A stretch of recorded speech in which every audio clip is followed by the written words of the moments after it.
So good evening friends, welcome to Azure for Tech.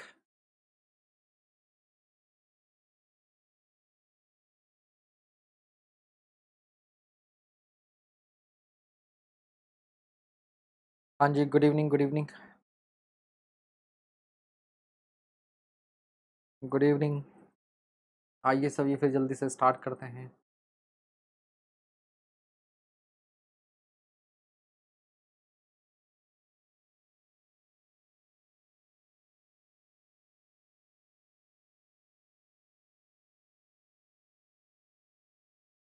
Vision batch में इस week आपका ये स्टील ख़त्म हो जाएगा और फिर मंडे से आरसीसी स्टार्ट होगा। तो जिन्होंने अभी तक विजन बैच ज्वाइन नहीं किया है आप कर सकते हैं।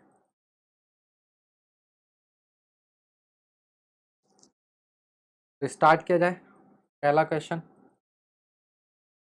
साउंड साउंड में दिक्कत है? अच्छा, जेई साहिबा भी आ गई हैं आज।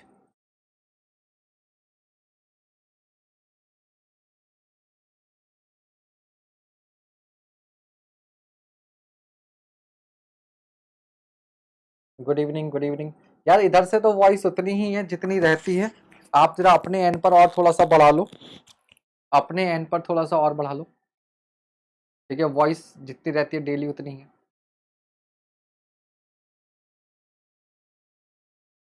स्टार्ट करें? ठीक है। पहला क्वेश्चन,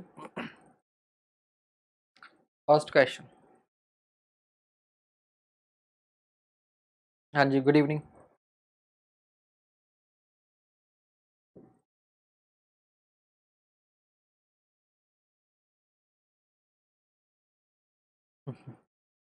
हाँ नेहा जी, देख लो तुम्हारी पिछड़ी हुई बहन आ गई है पिछले जन्म की।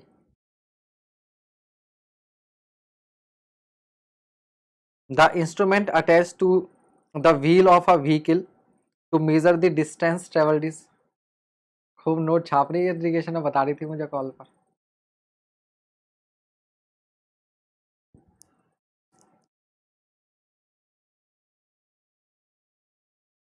हाँ जी, तो क्या होता है ये? ओडोमीटर।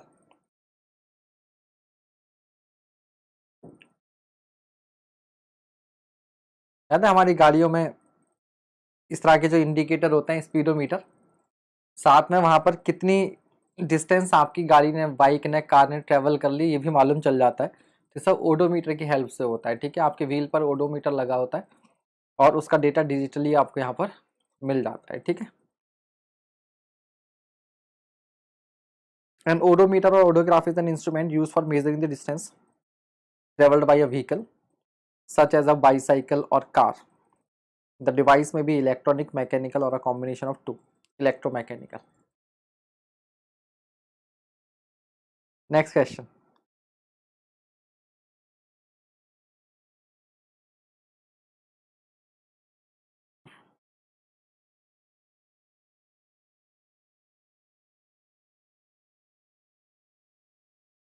नया उधर क्या बारिश करेगी? इतनी कंजूस है, अभी तक इसने पार्टी तक तो दी नहीं है अभी तक। इतने पास में रहते हुए ये ज्वाइनिंग भी ले ली, सैलरी भी ले ली, कार भी ले ली। तब भी सर की याद नहीं आई अभी तक।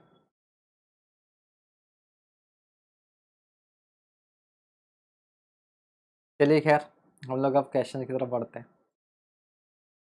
When the measured length is less than the actual length, the error known as। हाँ जी, मेजर्ड लेंथ जो होगी वो एक्चुअल लेंथ से कम है तो एरर कैसी होगी? आपकी निगेटिव होगी, because error is always measured value minus actual value. ठीक है, तो मेजर्ड कम है, एक्चुअल ज्यादा है, तो एरर निगेटिव, करेक्शन क्या होगा? पॉजिटिव होगा। Next question.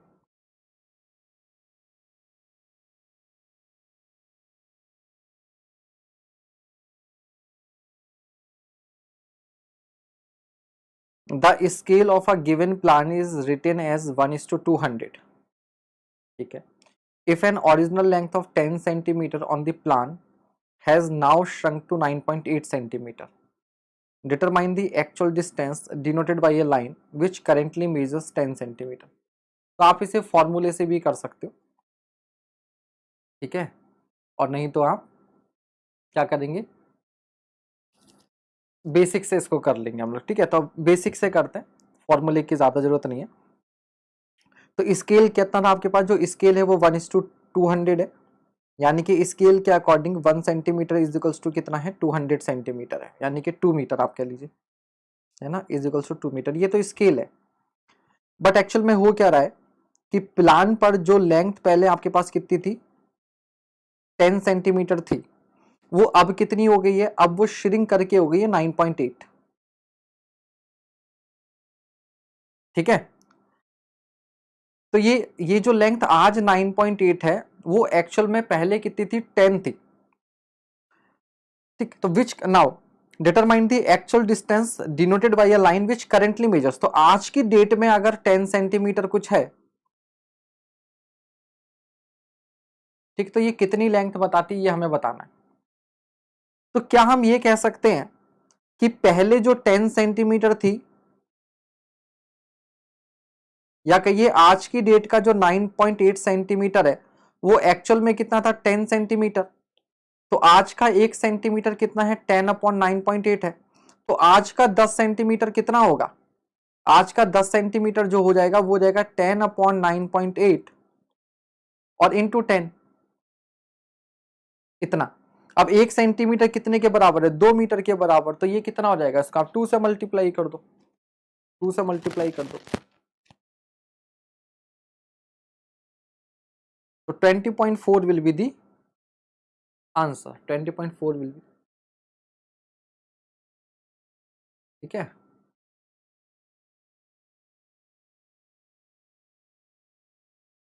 समझ में आ गया, दोबारा तो नहीं समझाना, हालांकि वो पुराना क्वेश्चन था, केवल रिवीजन के लिए आपको करवा दिया, रिवीजन के लिए आपको करवा दिया। एक इसी तरह का ये क्वेश्चन है, ये भी ऑलरेडी आपको करवाया हुआ है, रिवीजन के लिए आप इसे कर लीजिएगा।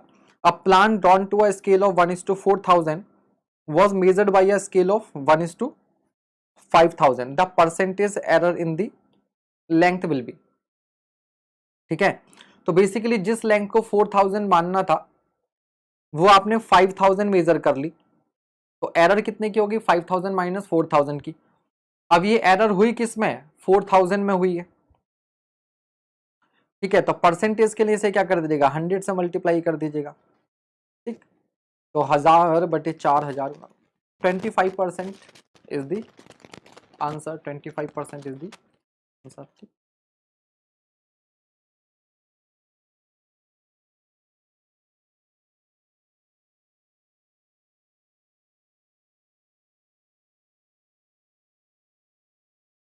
The residual error is the difference between,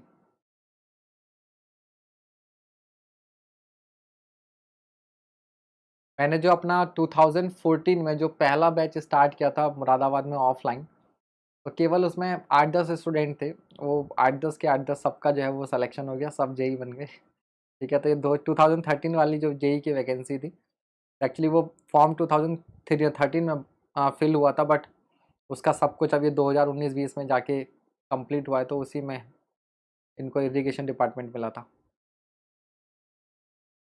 the residual error is the difference between,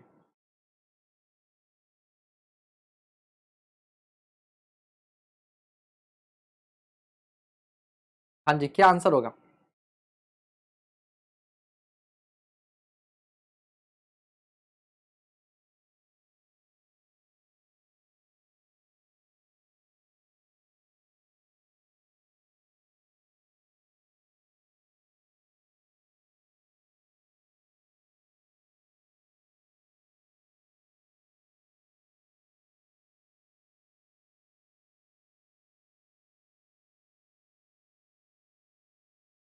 हाँ जी, बहुत कंफ्यूजन है इस क्वेश्चन में, हाँ। आधे कह रहे हैं बी और आधे कह रहे हैं सी, ठीक है। तो देखो, रेजिडुअल एरर को समटाइम्स हम लोग केवल रेजिडुअल भी बोल देते हैं। तो पहले समझो कि एमपीबी, मोस्ट प्रोबेबल वैल्यू की जरूरत क्यों पड़ती है, मोस्ट प्रोबेबल वैल्यू, इसकी जरूरत क्यों पड़ती है, बिकॉज एक्चुअल वैल्यू या ट्रू वैल्यू, ट्रू वैल्यू को कभी भी मेजर नहीं किया जा सकता, कैन नॉट बी मेजर, ठीक है, ट्रू वैल्यू को मेजर नहीं किया जा सकता। क्यों? क्योंकि जब आप मेजर करोगे तो कुछ ना कुछ जो है एरर वो आएगी। वो एरर इंस्ट्रूमेंट की वजह से हो सकती है, हो सकता है कि हम जो रीडिंग ले रहे हैं ह्यूमन एरर हो सकता है ना। तो ट्रू वैल्यू ये मानकर चलते हैं कि मेजर कर ही नहीं सकते। भाई जब ट्रू वैल्यू हम मेजर ही नहीं कर सकते तो इन दोनों का डिफरेंस कैसे लोगे? तो इसने सी तो वैसे ही गलत हो गया। अगर हम ट्रू वैल्यू मेजर कर सकते होते तो मुझे मोस्ट प्रोबेबल वैल्यू की जरूरत ही नहीं पड़ती। ठीक है, तो हमारे पास क्या होता है, एक मोस्ट प्रोबेबल वैल्यू होती है और एक हमारे पास ऑब्जर्व वैल्यू होती है, जो हमने ऑब्जर्व की, और उस क्वांटिटी की एक मोस्ट प्रोबेबल वैल्यू। दोनों की जो डिफरेंस आएगा वो आपका क्या होता है, रेजिडुअल एरर होता है। तो आंसर क्या होगा, बी होगा, ना कि सी।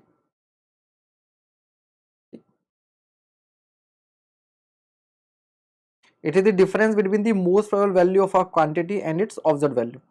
True error, it is the difference between true value and measured value. अब क्योंकि ट्रू वैल्यू कैलकुलेट नहीं कर सकते इसलिए ट्रू एरर जो है वो एक हाइपोथेटिकल क्वांटिटी है, it is hypothetical quantity.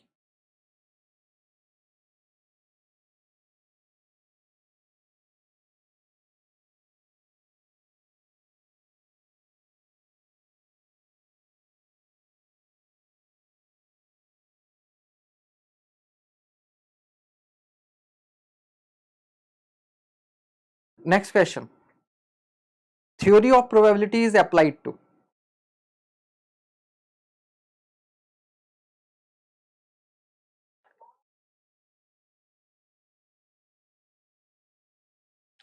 Accidental errors, cumulative errors, both accidental and cumulative, none of the above. तो आंसर क्या होगा, ओनली टू एक्सीडेंटल एरर्स। क्योंकि क्यूमुलेटिव क्या होता है, वो एड ऑन होती जाती है। ठीक है, तो उनमें फिर हमें प्रोबेबिलिटी लगाने की जरूरत नहीं है। प्रोबेबिलिटी होता है एक्सीडेंटल एरर्स में। ठीक है, एक्सीडेंटल एरर क्या होती है, इनके इक्वल चांसेस होते हैं पॉजिटिव और निगेटिव होने के। ठीक है, कि जैसे अगर कोई वैल्यू मान लीजिए 5 mm है, तो आप 5 mm को गलती से 4 mm भी पढ़ सकते हो और 6 mm भी पढ़ सकते हो। ठीक, तो यहाँ पर क्यूमुलेटिव एरर क्या होंगी, वो हमेशा एक सिस्टमेटिक वे में होंगी, तो उनको हम ट्रेस आउट कर सकते हैं और बाद में उनको रिमूव भी कर सकते हैं। यहाँ पर हमें क्या करना पड़ता है, प्रोबेबिलिटी थ्योरम की हेल्प लेनी पड़ती है। यूपीपीएससी में आया हुआ क्वेश्चन था। Next question,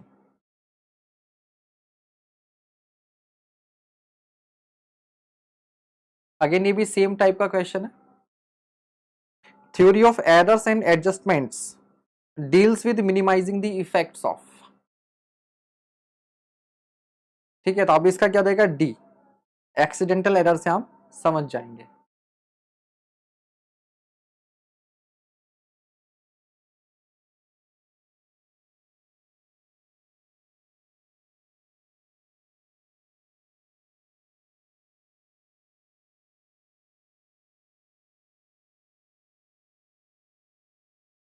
next question, surveys which are carried out to depict mountains, rivers, water bodies, wooded areas and other cultural details are known as।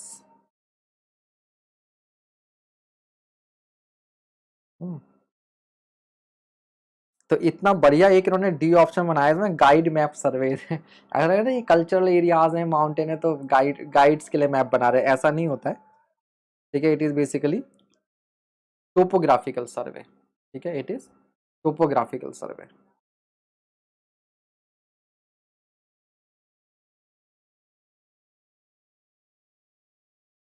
Next question,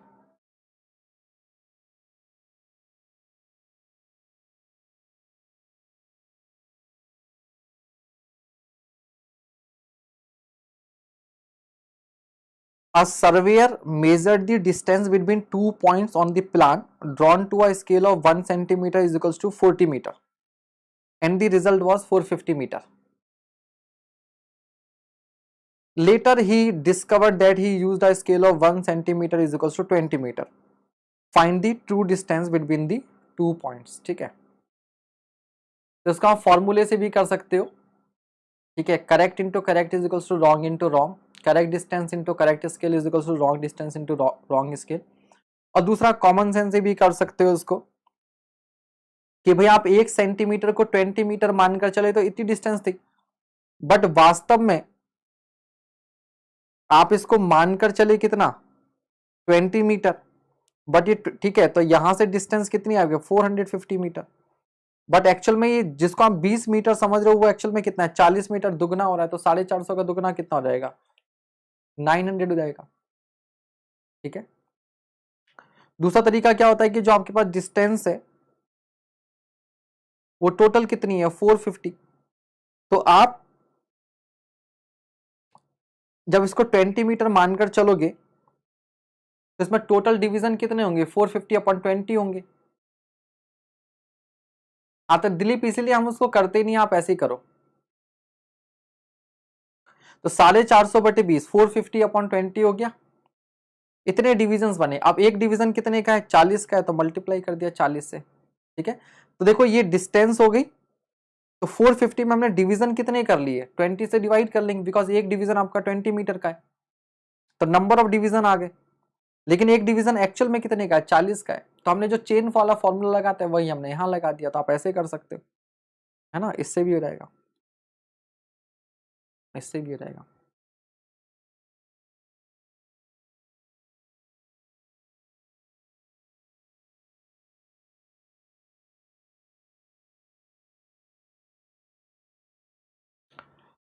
A scale of 1 inch is equals to 50 feet is mentioned on an old map. What is the corresponding equivalent scale? Good evening Brajesh ji. हाँ जी, क्या देखिएगा कि कोई भी scale आप use करते हो, ठीक है, चाहे वो इंच और फीट में हो, सेंटीमीटर मीटर में हो, हमेशा याद रखिएगा जो रिप्रेजेंटेटिव फ्रैक्शन होता है वो कांस्टेंट होता है। आरएफ क्या होता है हमारे पास कांस्टेंट होता है। तो इधर आरएफ कितना है आपके पास 1 इंच अपॉन 50 फीट। अब बस आपको इतना याद रखना है कि एक फीट में कितने आपके पास 12 इंचेस होते हैं। तो अगर मैं ऊपर सेंटीमीटर रखता हूं तो नीचे भी डिस्टेंस जो होगी वो मान लेते हैं हम लोग कितना है, ये एक्स मीटर के इक्विवेलेंट है, एक्स मीटर के इक्विवेलेंट, तो यानी कि मैं यहां पर कहूंगा 1/600 इज इक्वल्स टू, बल्कि अगर मैं इसको मुझे अगर रिप्रेजेंटेटिव फ्रैक्शन में रखना है, मुझे अगर रिप्रेजेंटेटिव फ्रैक्शन में रखना है तो इसको भी मुझे एक्स सेंटीमीटर में रखना पड़ेगा। ठीक है, तो 1/x, तो जो x की वैल्यू आई कंपेयर करके वो कितनी आई 600 सेंटीमीटर, तो मतलब 1 सेंटीमीटर प्लान पर 600 सेंटीमीटर ग्राउंड पर, और 600 सेंटीमीटर ग्राउंड पर मतलब कितना 6 मीटर। आंसर कितना हो जाएगा आपके पास 1 centimetre is equal to 6 metre. तो आपको यहां पर ये बिल्कुल भी जानने की जरूरत नहीं है कि 1 इंच में कितने सेंटीमीटर होते हैं, बिना आप ये लॉजिक लगाए कि 1 इंच में कितने सेंटीमीटर होते हैं, नो नीड। आप तो क्या कर दोगे केवल रिप्रेजेंटेटिव फ्रैक्शन को इक्वल कर दोगे। इधर का आरएफ कितना हो जाएगा distance on map upon distance on ground, distance on map upon distance on ground, RF को सेम करना है बस आपने। ठीक है, तो इसको कन्वर्ट करने की जरूरत नहीं है, ऐसे ही हो जाएगा। समझ में आ गया सभी को?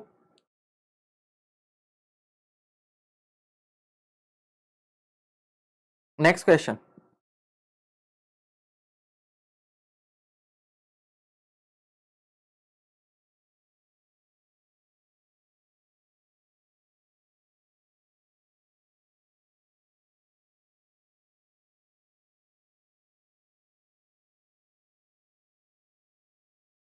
कीजिए भाई।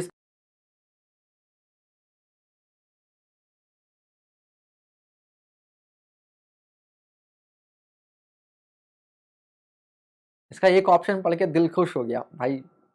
एक बस नीचे एक कमी और रह गई थी कि इस सवाल को बनाते हुए किसी भी जानवर के प्रति किसी प्रकार की क्या कहते हैं वो आता है ना मूवीज में, हिंसा नहीं की गई है। बस एक ऑप्शन वो और रखना चाहिए था ब्रैकेट के अंदर, तो बढ़िया हो जाता। A forest land is to be surveyed without accumulating errors the approach to be taken should be, ये वाला पढ़ना, locate the animals and mark this as control point. तो ब्रैकेट के अंदर एक वो लिखना चाहिए था ने कि इस प्रोसेस में किसी भी जानवर को हिंसा नहीं पहुंचाई गई है, नहीं लिखा, गलत बात है ना। एनिमल्स क्रुएल्टी लगनी चाहिए यहाँ पर। तो क्या आंसर हो जाएगा इसका भैया? पहला है एस्टेब्लिश माइनर कंट्रोल पॉइंट, गलत। लोकेट द डिटेल्स फर्स्ट, अरे गलत। ठीक है, पहले क्या करेंगे, मेजर कंट्रोल पॉइंट फिक्स करेंगे विद ग्रेट प्रिसीजन और बाद में डिटेलिंग करेंगे। ठीक है, तो आंसर क्या रहेगा? सी हो जाएगा।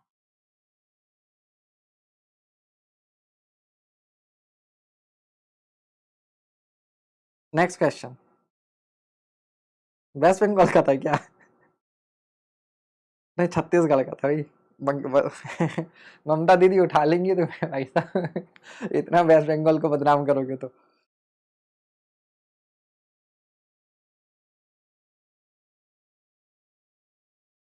One nautical mile equals to,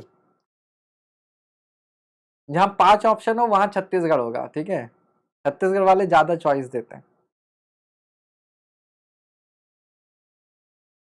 तो कितना होता है? 1852 मीटर। 1857 की क्रांति से याद रख लेना, 1852 मीटर, तो 1.852 किलोमीटर। अब ये होता क्या है एक्चुअल में?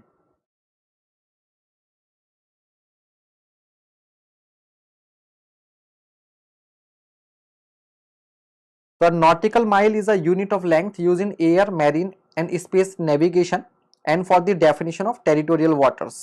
ठीक है, historically it was defined as the meridian arc length corresponding to 1 minute, 1/60 degree of a degree of latitude. ठीक है, तो 1/60 डिग्री के एंगल से जो आर्क बनती है वही हमारा क्या होता है? 1 नॉटिकल माइल होता है। इट इज 1852 मीटर्स, फीट में 6076। ठीक है, एंड 1.151 नॉर्मल माइल वाला। ठीक है, तो यहां पर आप देख सकते हैं कि ये हमारा अगर अर्थ है, ठीक है, तो यहां पर ये 1/60 डिग्री, इतने एंगल के करस्पॉन्डिंग ये जो मुझे आर्क लेंथ मिलेगी ये हमारे पास क्या होगी? 1 नॉटिकल माइल होगी। ठीक है, तो अदर यूनिट भी दे दी है, मीटर में, फुट में, स्टैच्यू माइल में, केवल, केवल भी कोई यूनिट होती है भाई। ये याद रख लेना, ये काम आ सकता है। 1 नॉटिकल माइल में 10 केबल होती हैं, समुद्री दूरी। नेक्स्ट क्वेश्चन,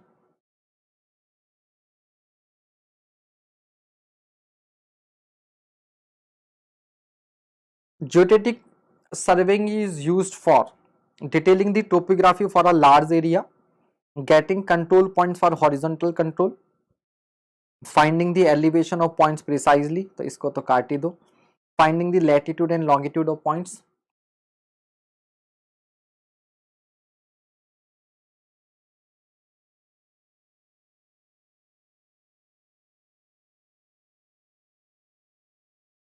ठीक है, तो getting control point for horizontal control, तो कहीं पर भी क्या करते हैं, सर्वे करना होता है तो हमें पहले कुछ रेफरेंस पॉइंट्स जो हैं वो फाइंड आउट करने होते हैं। तो पहले ज्योडेटिक सर्वे कर लेंगे, ज्योडेटिक सर्वे के थ्रू जो आपके मेजर कंट्रोल पॉइंट्स होंगे वो एस्टेब्लिश कर दिए जाएंगे, और उसके बाद में फिर आप जो लोकल एरिया के सर्वेज है वो आप कर सकते हैं। ठीक है, देखो, detailing the topography for a large area, अब ये जो लार्ज एरिया है ना, it is a relative term, it is a relative term. कितना लार्ज एरिया हो सकता है आपके लिए? 10 एकड़, 50 एकड़, 100 एकड़ एक लार्ज एरिया है। ठीक है, अंबानी के लिए नहीं है। Detailing the topography for a large area, तो याद रखिएगा कितना भी लार्ज एरिया हो, हर लार्ज एरिया की टोपोग्राफी के लिए हम ज्योडेटिक सर्वे नहीं करते हो। ज्योडेटिक सर्वे से हम लोग क्या करते हैं, ज्योडेटिक सर्वे से हम लोग क्या करते हैं, कुछ कंट्रोल पॉइंट्स एस्टेब्लिश करते हैं। जैसे हर शहर में क्या होता है, समुद्र तल से ऊंचाई दी होती है स्टेशन की, अब वहां का आ गया, उसके बाद में क्या करोगे आप? जो अदर टाइप के सर्वे होते हैं वो करोगे आप। समझ गए एक क्यों नहीं लेना है?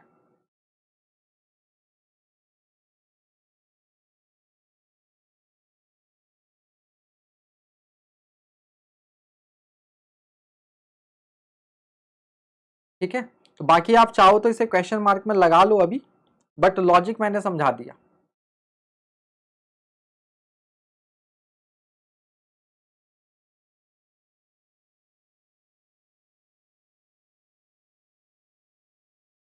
क्लियर हो गया? चलिए आगे बढ़े। नेक्स्ट क्वेश्चन,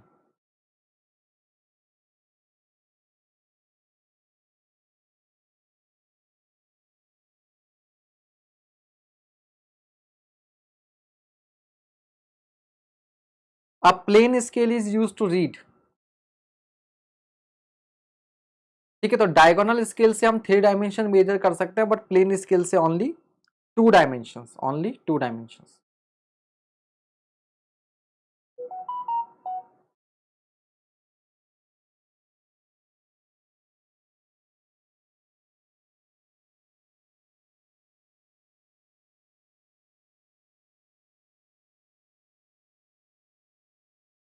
हालांकि पिछले क्वेश्चन पर एक डाउट ये भी हो सकता है कि जो डी ऑप्शन है वो क्यों नहीं, लॉन्गिट्यूड लैटिट्यूड, क्योंकि लॉन्गिट्यूड लैटिट्यूड से भी तो हम लोग क्या करते हैं, किसी पर्टिकुलर पॉइंट की कोऑर्डिनेशन से फाइंड आउट करते हैं ना, तो उसको भी रख देते हैं डाउट में, देख लेंगे। Reconnaissance survey for determining feasibility and estimation of scheme falls under the classification based on the. ये सेशन इसलिए भी इंपॉर्टेंट हो जाता है, याद रखिएगा, क्योंकि एग्जाम में वास्तव में कई बार ऐसा होता है कि हमें जो पहली नजर में अच्छा लगता है वो हमारा लाइफ पार्टनर हो भी सकता है और नहीं भी हो सकता है। तो पहली नजर में लगने वाला जो क्वेश्चन है आपको कि यही आंसर है, यू आर डैम श्योर, घर पे आके पता लगता है यार गड़बड़ हो गई, उसका ये नहीं, यार ये होना चाहिए था। ठीक है, लेकिन डिस्कशंस के थ्रू क्या होता है कि जो हमें लग रहा होता है उस पर प्लस माइनस क्या पॉइंट्स है, वो सारी चीजें मालूम चल जाती है। तो कुछ क्वेश्चंस हमेशा एग्जाम में ऐसे होते हैं जो उस समय सही लगेंगे, बट बाद में थोड़ा सा आप उसको डिस्कस करो, सोचो समझो, तो मालूम चलता है कि नहीं यार ये नहीं, ये होना चाहिए था। ठीक है, तो आपको यहाँ पर भी ऐसे मिलेंगे। तो ऑब्जेक्ट ऑफ सर्वे, ठीक है, हमारा ऑब्जेक्टिव क्या है, हमारा पर्पस क्या है। तो हम लोग एक सर्वे से पहले का सर्वे कर रहे हैं कि सर्वे कैसे स्टार्ट करेंगे, क्या क्या हमें इंस्ट्रूमेंट चाहिए होंगे वहां का सर्वे करने के लिए, है ना, वो सारी चीजें। तो object of survey,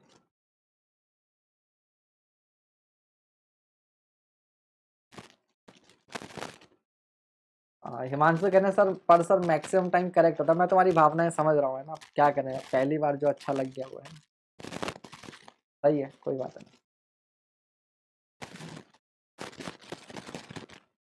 next question, the difference between the most probable value of a quantity and it's observed value is. अभी तो हमने क्या रेजिडुअल एरर बोलेंगे, यूपीपीएससी में आया हुआ ये भी। Next question, pick up the correct feature of accidental errors in surveying. Accidental error के बारे में क्या कहना चाहेंगे आप?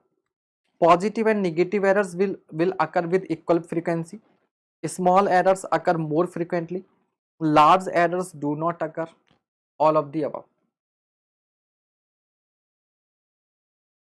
सर पड़ोसी का प्री निकला है, मैं डिप्रेशन में जा रहा हूँ। अरे डिप्रेशन में क्यों जा रहे हो, सिलेक्शन लो। पड़ोसी का प्री निकला है तो मेंस निकाल कर सीधे कार में जाना, फिर वो डिप्रेशन में आ जाएगा। All of the above. Depression में जाके क्या हासिल होगा, जाना है तो एक बढ़िया वाली कार वार लेना, यही वही बन के उसमें जाना। अब तो यूपी में यही बन सकते हो, उत्तराखंड में यही बन सकते हो, पॉलिटेक्निक लेक्चरर बन सकते हो, इतने सारे ऑप्शंस हैं। हाँ, इंजीनियरिंग सर्विसेज का भी उसी टाइम पर होगा। तो बहुत ऑप्शंस है भाई आपके पास, उन ऑप्शंस को यूज करो।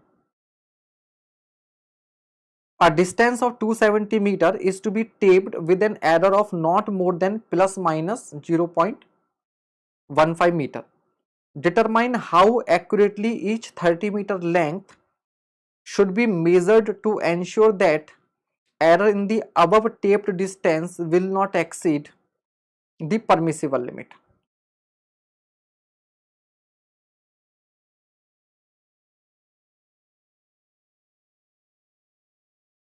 समझ गए कैसे करेंगे इस क्वेश्चन को? आंसर भी आ गया सभी का, बहुत बढ़िया।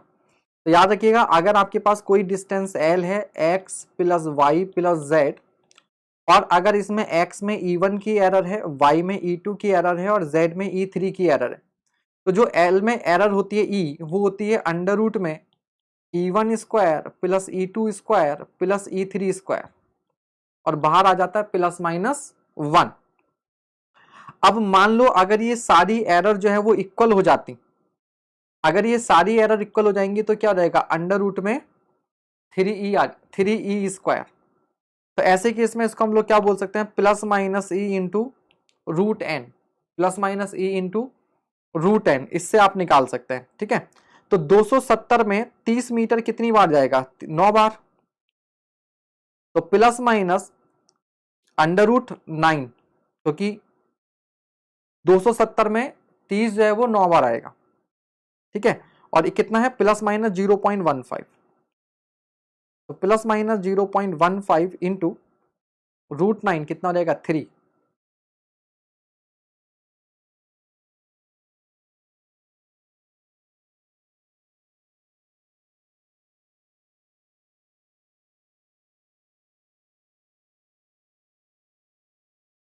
गड़बड़ कर दिया हमने।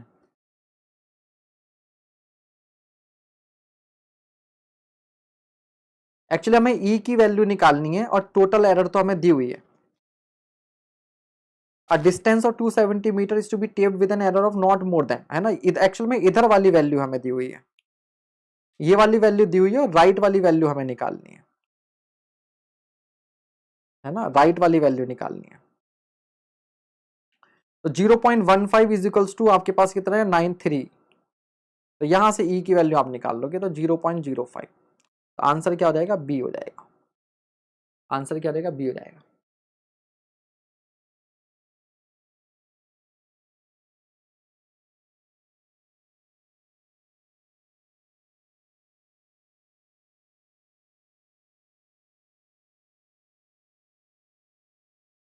ठीक है,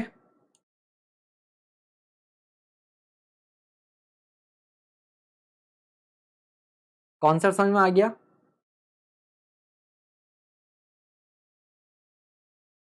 ये होता है जब लाइव चैट की तरफ ध्यान ज्यादा चला जाता है।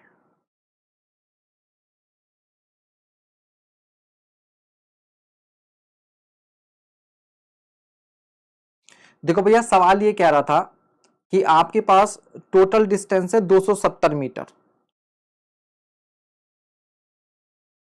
और इसको हमने इस तरह से 1 2 3 4 5 6 7 8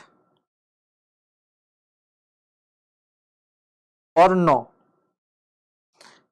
30 metre 30 metre 30 metre 30 metre and so on, ये सब 30-30 मीटर में डिवाइड कर दिया। अब कह रहे हैं इस 270 मीटर में जब हम नापें, इसको मेजर करें, तो जो एरर है हमारे पास वो प्लस माइनस 0.15 मीटर से ज्यादा नहीं होनी चाहिए, प्लस माइनस 0.15 मीटर से ज्यादा नहीं होनी चाहिए। अब ऑब्वियस सी बात है, अगर प्लस माइनस 0.15 मीटर से ज्यादा ना हो तो उसके लिए इन सब में हम लोग क्या करना है, इन सब के अंदर एरर को हमने क्या करना है, लिमिटेड रखना है, इनको हमें क्या करना है, लिमिट में रखना है। ठीक है, तो हम 30 मीटर में कितनी एरर अलाउ करें, हम इस 30 मीटर लेंथ में कितनी एरर अलाउ करें कि जो फाइनल एरर हो वो प्लस माइनस 0.15 की रेंज में रहे, रेंज में रहे। तो मैंने आपको बताया, अगर मान लो ये डिफरेंट क्वांटिटीज होती हैं, A1 B1 या ABCD एंड सो ऑन, तो इसमें एरर अगर E1 होती है, इसमें E2 होती है, इसमें E3 होती है, इसमें E4 होती है, इसमें E5 होती है, इसमें E6 होती है, इसमें E7 E8 E9, तो जो फाइनल एरर हमारे पास होती E, वो होती प्लस माइनस अंडर रूट में E1 square plus E2 square plus and so on E9 square. अब क्योंकि ये सारी डिस्टेंसेस सेम है, तो सब में हम लोग जब एरर सेम मानकर चलेंगे तो E बराबर क्या हो जाएगा, प्लस माइनस अंडर रूट में 9E1, 9E1, क्योंकि सब में एरर हम लोग सेम मान लेते हैं E1। तो E इज इक्वल्स टू क्या हो जाएगा, plus minus 3 times E1 square हो जाएगा, 3E1। अब एक्चुअल में ये वैल्यू मुझे पता है, जनरली क्या होता है, ये वाली एरर दी होती है और ये पूछी है, यहाँ पे उल्टा कर रखा है, ये एरर दी हुई है टोटल और ये इंडिविजुअल एरर पूछी हुई है। ठीक है, तो यहां पर कितना है, 0.15 is equals to 3 times E1, E1 की वैल्यू निकाल लोगे।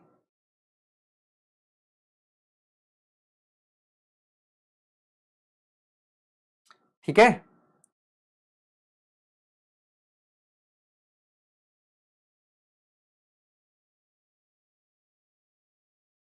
क्लियर हो गया, आगे बढ़े, अब तो कोई डाउट नहीं।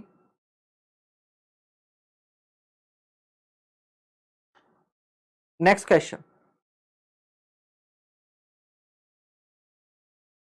The permissible error in चेनिंग for measurement with chain on rough और हिली ग्राउंड। अगर रफ या हिली ग्राउंड पर अगर आप चेनिंग करते हो तो कितनी एरर परमिसिबल है? ठीक है, तो 1 in 250, 1 in 250।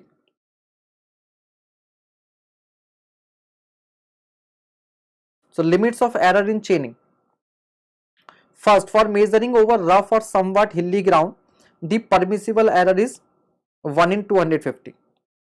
In ordinary chain survey, the maximum permissible error is 1 in 1000. वैसे एक मीटर में 1 mm आपको अलाउ है, 1 in 1000। ठीक है, ये हो गया। The probable error in any single measurement should be much less than this amount. If a steel tape or a steel band chain is used to obtain greater accuracy in measurements, the limiting error may be 1 in 2000.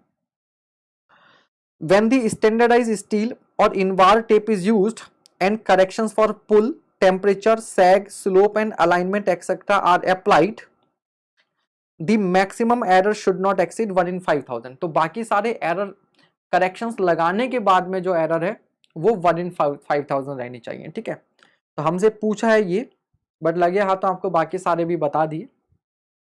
ठीक है, अब कुछ भी और पूछेगा तो हम बता देंगे।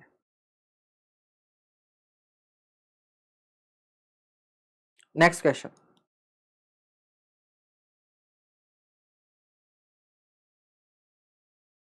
The shrinkage factor of an old map is 24/25 and the RF is 1/2400, the corrected scale for the map।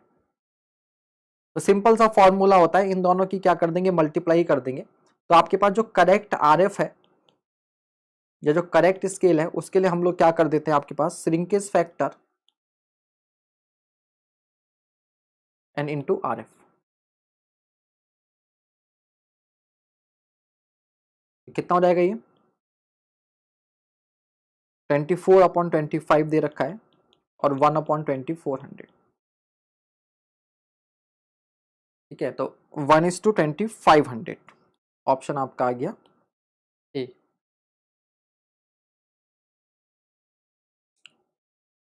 Next question, in surveying systematic error occurs due to, systematic errors occur due to faulty instrument, bad weather, observer, variation in temperature।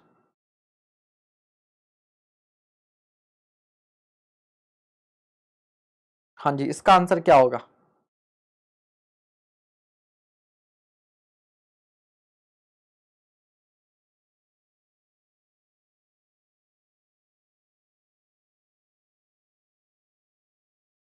सबका answer है।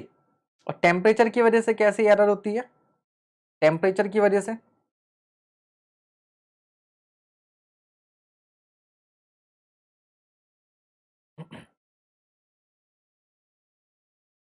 ठीक है, तो temperature variation की वजह से भी systematic error हो सकती है ना।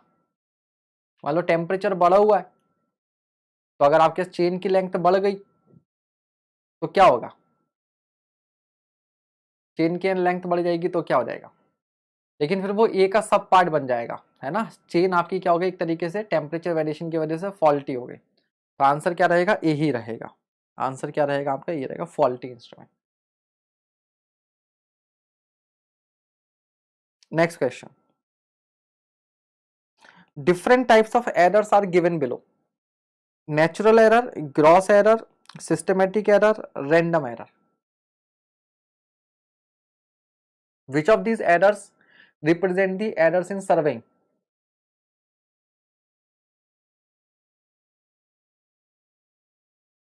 हाँ जी, तो हम इनमें से ग्रॉस एरर, सिस्टमेटिक और रैंडम, इन तीनों को कहां कंसीडर करते हैं, सर्वेइंग में कंसीडर करते हैं। ग्रॉस एरर जनरली मिस्टेक्स, है ना, इनएक्सपीरियंस पर्सन जो है वो सर्वे कर रहा है अगर उस तरीके से। ठीक है। तो अगर वो आपका कोई मिस्टेक कर रहे हो आप, तो वो आपका ग्रॉस एरर में आएगा। सिस्टमेटिक और रैंडम आप जानते हैं। सिस्टमेटिक एरर क्या होती है इनको समझ लेना। Systematic error, same magnitude and nature in the identical condition. Same magnitude and nature in the identical condition. तो सोचो अगर कोई चेन है आपके पास जिसको आपने 27 डिग्री सेल्सियस पर क्या क्या स्टैंडर्डाइज किया, लेकिन आप इसे मेजर कर रहे हो 30 डिग्री सेल्सियस पर, लेकिन इसे मेजरमेंट कर रहे हो 30 डिग्री सेल्सियस पर। तो 30 डिग्री सेल्सियस पर अगर मेजर करते हो तो हर बार, हमेशा, ठीक है, तो 30 डिग्री सेल्सियस पर हमेशा ये मैग्नीट्यूड और नेचर क्या देगा, सेम देगा। पॉजिटिव है तो पॉजिटिव देगा, नेगेटिव है तो नेगेटिव देगा, और मैग्नीट्यूड भी उतना ही मिलेगा। तो ये सिस्टमेटिक के अंदर ही आएगा। नेचुरल एरर जो है वो यहाँ पर आप समझ रहे, कोई टाइप नहीं है नेचुरल एरर, वो आपका सिस्टमेटिक के अंदर में आ गया। ये नहीं कि अगर वो नेचर का पार्ट है तो आप उसे नेचुरल बोल दोगे। सर्वेइंग में हम 3 एरर पढ़ते हैं, ग्रॉस या मिस्टेक, सिस्टमेटिक एंड एक्सीडेंटल। अगर नेचर के किसी कंपोनेंट की वजह से तो वो सिस्टमेटिक के अंदर आ जाएगा। हाँ, ग्रॉस ग्रॉस को ही मिस्टेक बोलते हैं, ग्रॉस के अंदर ही मिस्टेक है। ठीक है, समझ गए।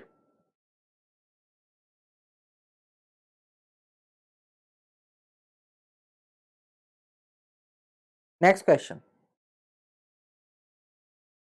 Saurabh Singh, wind causing error. Next time humidity आ जाएगा, फिर प्रेशर वेरिएशन हो जाएगा, बहुत सारे फैक्टर्स हैं उसमें। क्या गया, आइडेंटिकल कंडीशन। अगर आप आइडेंटिकल कंडीशंस रखते हो तो आइडेंटिकल कंडीशंस में अगर आपका इंस्ट्रूमेंट एक आइडेंटिकल वे में बिहेव करता है, सेम मैग्नीट्यूड और सेम नेचर अगर देगा, तो उसको हम लोग क्या कर लेंगे, उसको हम लोग क्या कंसीडर कर लेंगे, सिस्टमेटिक में कर लेंगे। हम केवल इसका इफेक्ट पढ़ते हैं, टेम्परेचर का इफेक्ट पढ़ते हैं। मुझे याद नहीं आ रहा कि अगर हमने कोई और नेचुरल फैक्टर चेन करेक्शन में या टेप करेक्शन में यूज किया हो। ठीक है, चलिए। A vernier scale in which the smallest division is longer. कभी कभी ना तुम्हारा वो हो जाता है कि भाई साहब आज तो मास्टर को फंसाना है, ऐसे नहीं तो ऐसे पूछ के रहेंगे, वैसे मत जाओ। ठीक है, कॉन्सेप्ट को समझो। A vernier scale in which the smallest division is longer than the, ठीक है। तो रेट्रोग्रेड क्या होता है इसका, retrograde n v is equals to n plus one s. Vernier scale के एन डिवीजन मेन स्केल के एन प्लस वन डिवीजन के बराबर होते हैं। ठीक है,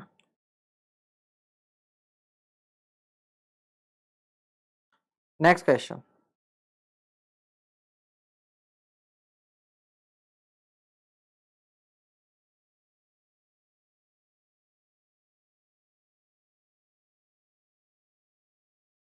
फेदोमीटर, पेसोमीटर, टेल्यूरोमीटर, एल्टीमीटर। तो सबसे पहले देखो एल्टीमीटर। एल्टीमीटर जो वर्ड आया वो आया एल्टीट्यूड से। एल्टीट्यूड मतलब क्या, हाइट। तो हाइट मेजरिंग इंस्ट्रूमेंट। तो डी आपका किससे मैच करेगा, 4 से मैच करेगा। उसके बाद पेसोमीटर हमें मालूम है,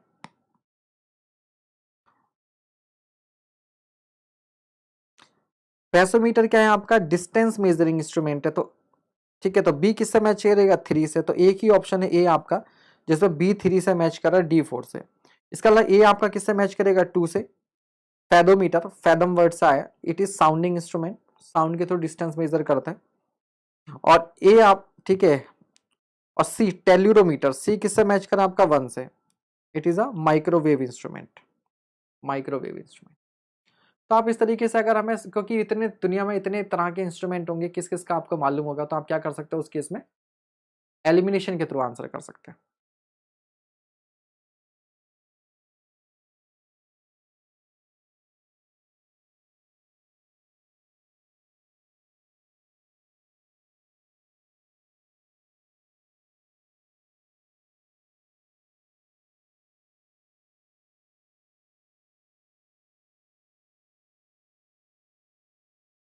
वर्नियर के क्वेश्चन होते हैं, कभी एक सेशन वर्नियर पर ही ले आएंगे।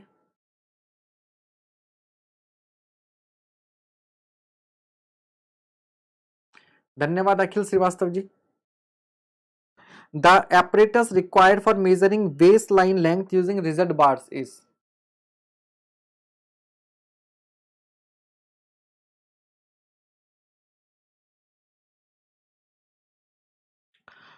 कोल्बी apparatus, Wheeler's baseline apparatus, both of the above, none of the above.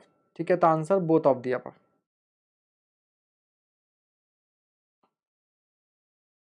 ठीक है, कोल्बे का मुझे 100% कंफर्म है. व्हीलर्स बेसलाइन apparatus नाम से तो यही है, इसको एक बार देखना पड़ेगा.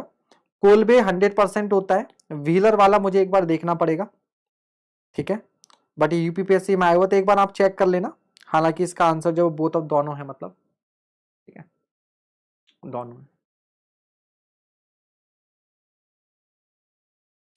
ये कोल्बे अपने स्टार्टिंग में जब आपका ये इनिशियल डेज में जो भी सर्वे वगैरह हुआ है वो इसके थ्रू ही हुआ है.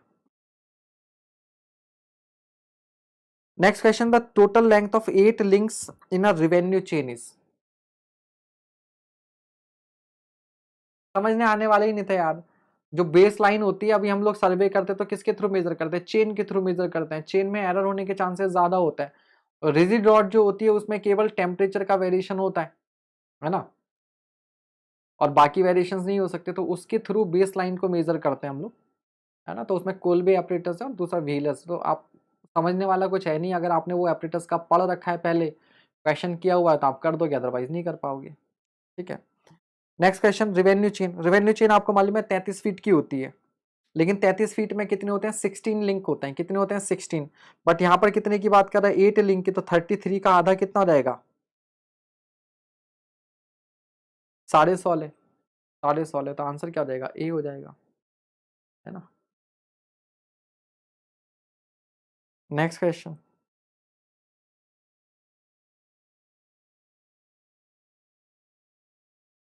अच्छा तुम्हें लगा मैंने बी पे टिक किया है तो फिर गड़बड़ है. ठीक है. In chain surveying work, the line joining the stations for taking offsets from it is known as.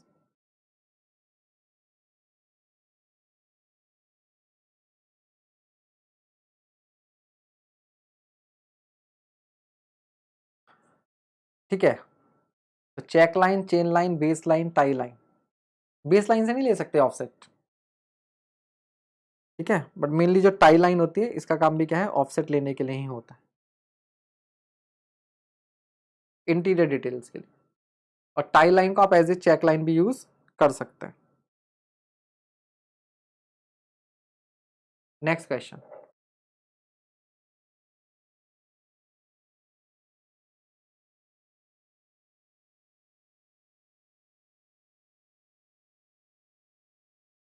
a 30-meter metric chain is found to be 0.1 meter too short throughout the measurement. If the distance measured is recorded as 300 meter, then the actual distance will be. तो देखो भैया 300 metre की distance थी, तो 300 metre की distance में 30 metre की chain कितनी बार रिपीट हुई होगी? 10 बार. 30 plus 30 plus 30 plus 30 and so. तो 300/30 ये क्या रहेगा? Repetition of chain. अब चेन एक्चुअल में कितने की है? 0.1 मीटर शॉर्ट है. ठीक है, तो 29.9, तो कितना हो जाएगा? 299 मीटर. और एक ही ऑप्शन कम है 300 से. आंसर क्या हो गया आपका? सी.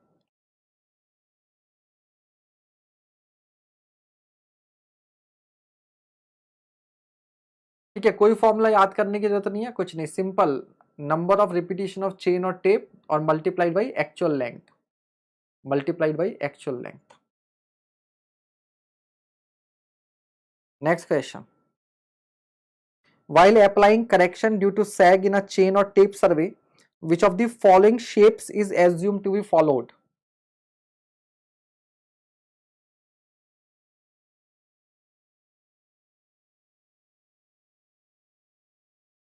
हाँ जी,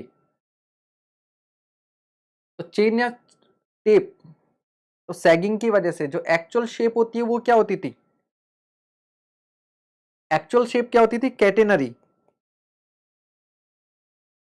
बट एज्यूम क्या कर लेंगे? पैराबोलिक.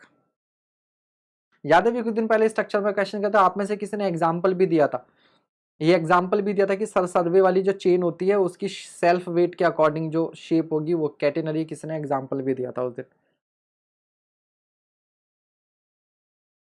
नाम याद नहीं आ रहा मुझे सर। अगर कैटेनरी ऑप्शन में होता तो देखो एज्यूम्ड है, अगर कैटेनरी लेते तो फिर एज्यूम क्या करना पड़ता, फिर तो वो एक्चुअल है। एज्यूम का मतलब ये कि आपने कुछ और एज्यूम किया है कि नहीं, कुछ और एज्यूम किया है। Next question, a 30 metre steel tape was standardised as 20 degree Celsius. खुद पढ़ो यार, खुद करो, आंसर बताओ फटाफट इसका।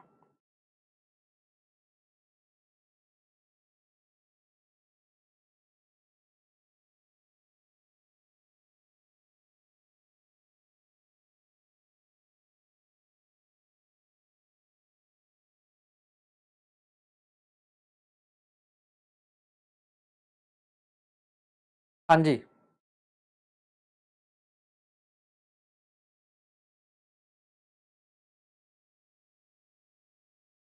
शब्दों का खेल है। अच्छा, 30 से बड़े दो ऑप्शन है, 30.09 भी है, 30.009 भी है।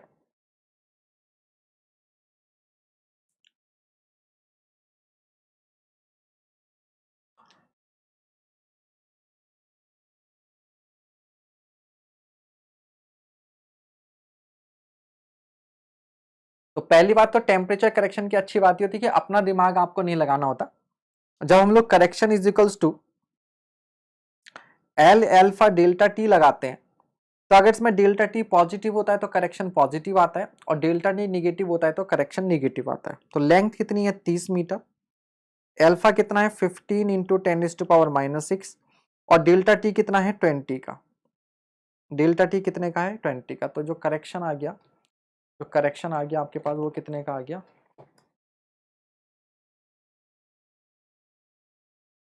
0.009 मीटर। और इसे क्या करना पड़ेगा, पॉजिटिव, टेम्परेचर चेंज पॉजिटिव है तो करेक्शन आपका क्या हो जाएगा, पॉजिटिव हो जाएगा। तो ऐड कर दोगे, ऐड कर दोगे तो आंसर क्या हो जाएगा, बी हो जाएगा। आंसर क्या हो जाएगा, बी हो जाएगा। ठीक है,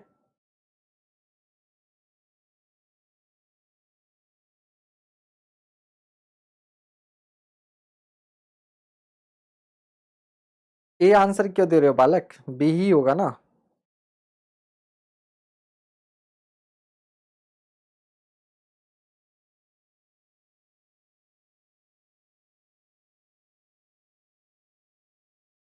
यही।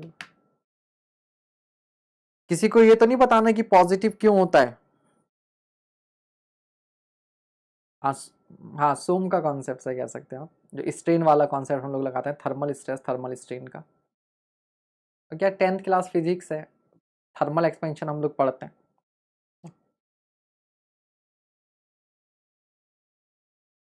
The length of a line measured with a chain was found to be 250 meter. If the length of line was measured with 30-meter chain and the chain was 10 centimeter too short, the true length of the line will be same concept है जो अभी हमने किया, जो हमने अभी किया वही तो हो गया। नंबर ऑफ चेन कितने रहेंगे 250/30, और इंटू क्या कर देंगे 29.9, क्योंकि मेरे ख्याल से 10 सेंटीमीटर यानी कि 0.1 मीटर, 10 सेंटीमीटर यानी कि 0.1 मीटर, है ना। तो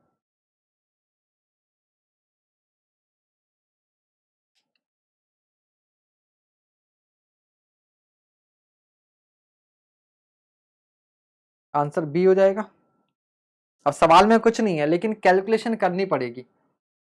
अब एग्जाम में बैठकर ये कैलकुलेशन करना, लेकिन खैर यहाँ पर ये भी सही है कि अगेन वही लॉजिक लगा सकते हो बिना कैलकुलेशन के कि 250 से छोटा आपके पास एक ही ऑप्शन है, 250 से छोटा एक ही ऑप्शन। तो जरा इस कॉन्सेप्ट को थोड़ा ध्यान से समझ लेते हैं। हम्म, हाँ, बिना सॉल्व के ही हो जाएगा।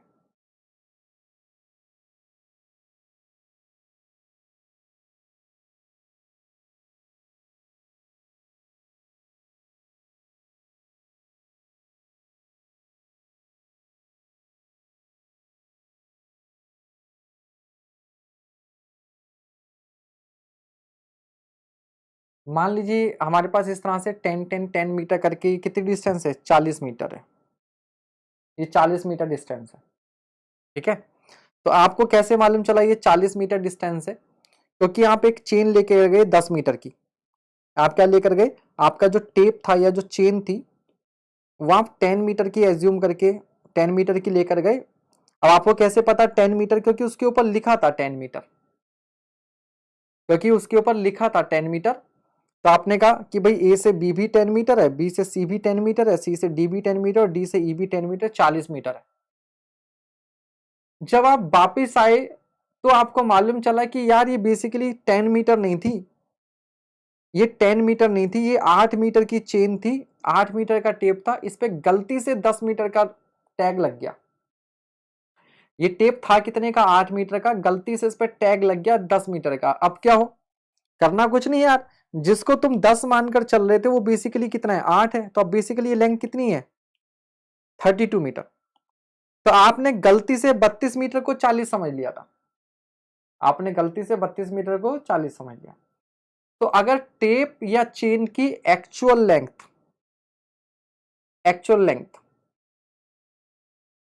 उस पर जो वैल्यू लिखी है उससे कम है, तो जो एक्चुअल वैल्यू होगी वो भी क्या होगी? कम होगी। तो जिसको तुम 30 मीटर का समझ रहे हो वो है कितने की? कम की है। तो आपने मेजर वैल्यू ज्यादा कर ली और एक्चुअल में वैल्यू होगी क्या? कम।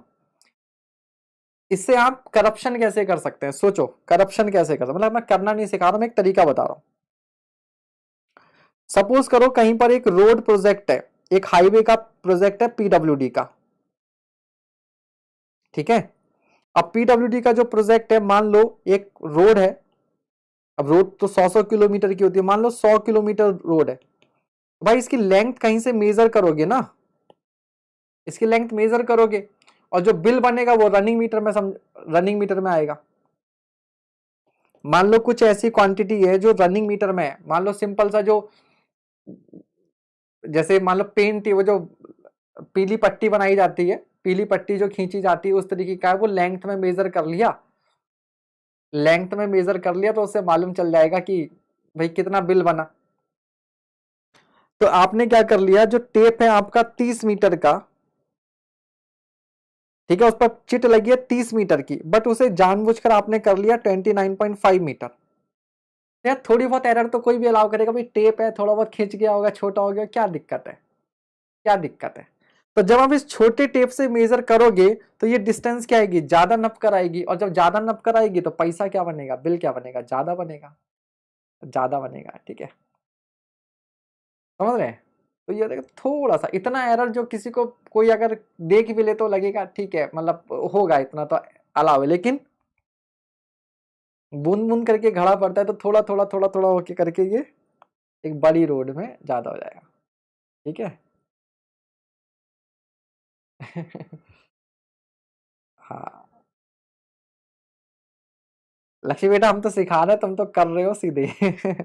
ये बोल रही सर सिल्टिंग विल्टिंग कुछ सफाई वफाई नहीं होती, कागजों में हो जाती है सिल्टिंग विल्टिंग का। फिर अभी एक और जेई साहब आए थे, वो बता रहे थे नहीं साहब तो ड्रोन व्रोन से नजर रखी जा रही है पूरा, मतलब डिसिल्टिंग होती है तो अब तो पूरा वीडियो वीडियो बनता है, सही से करवानी पड़ती है। हाँ। और इसका उल्टा भी होता है, इसका उल्टा भी होता है। ठीक है।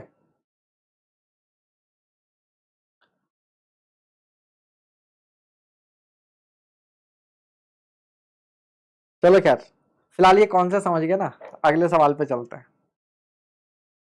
याद रखिएगा, किसी वजह से Yogi ji wants to join the lecture. अरे नहीं, दिलीप ये बहुत पुरानी स्टूडेंट है, मेरे यहाँ घर के पास में ही रहती है, ये नेहा की फ्रेंड है। यार अचानक आ गई क्लास में नेहा से मिलने। या मन कर रहा होगा कि जेई तो बन ही गए, अब थोड़ा एई भी बन जाए, ये अपने सीनियर्स को देखती होगी ना, तो थोड़ा सा फिर। चलिए खैर,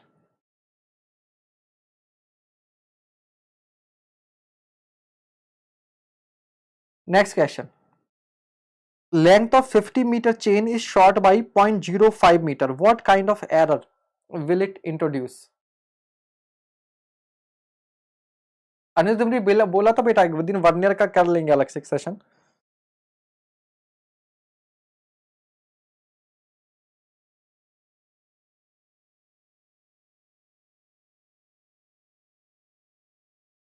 हाँ जी, तो अब तो हम समझ गए 50 मीटर की चेन है और शॉर्ट बाई 0.05 मीटर, तो इससे वैल्यू हमें क्या मिलेगी, बढ़ी हुई मिलेगी, वैल्यू ज्यादा मिलेगी और हर बार ज्यादा मिलेगी, तो वैल्यू क्या होगी, पॉजिटिव होगी और क्या हो जाएगी, क्यूमुलेटिव हो जाएगी।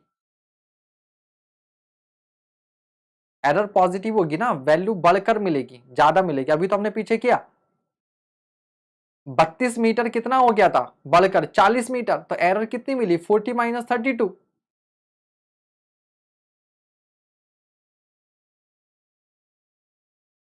यूं समझो ना कि ये बेसिकली है कितना, ये आपके पास डिस्टेंस है, एक्चुअल डिस्टेंस कितनी है 49.95 मीटर, ये एक्चुअल डिस्टेंस 49.95 मीटर है। आप इसे मानकर कितना बैठे पड़े हो 50, तो ये क्या है एक्चुअल वैल्यू, और ये 50 क्या है मेजर्ड वैल्यू। एरर क्या होता है, measured value minus actual value, वो क्या मिल रही है आपको positive. Error positive correction negative, error positive correction negative, समझ गए। और ये हर अगली डिस्टेंस में क्या होगा, जितनी एरर इतने में हुई उतनी ही इसमें होगी, उतनी ही इसमें होगी, उतनी ही इसमें होगी, सब में क्या होगी ऐड होती जाएगी, तो क्यूमुलेटिव हो गया, क्यूमुलेटिव हो गया। कॉम्पनसेटिव बेटा जो कॉम्पनसेट कर जाता है, कभी प्लस होगा कभी माइनस होगा, वो कॉम्पनसेटिंग होता है।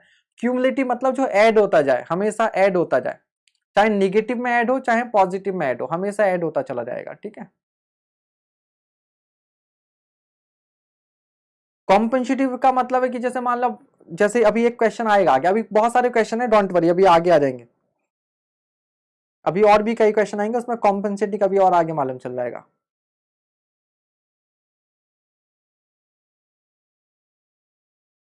दीपक अटवाल जी, कभी भी नेक्स्ट टाइम आना हो रहा तो आप मैसेज या कॉल कर लीजिएगा एक दिन पहले, मेरा नंबर है आपके पास WhatsApp.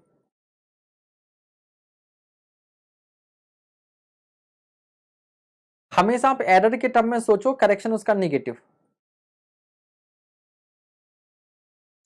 Survey of a piece of land is being carried out of the following errors which one may be either cumulative positive और क्यूमुलेटिंग निगेटिव एरर।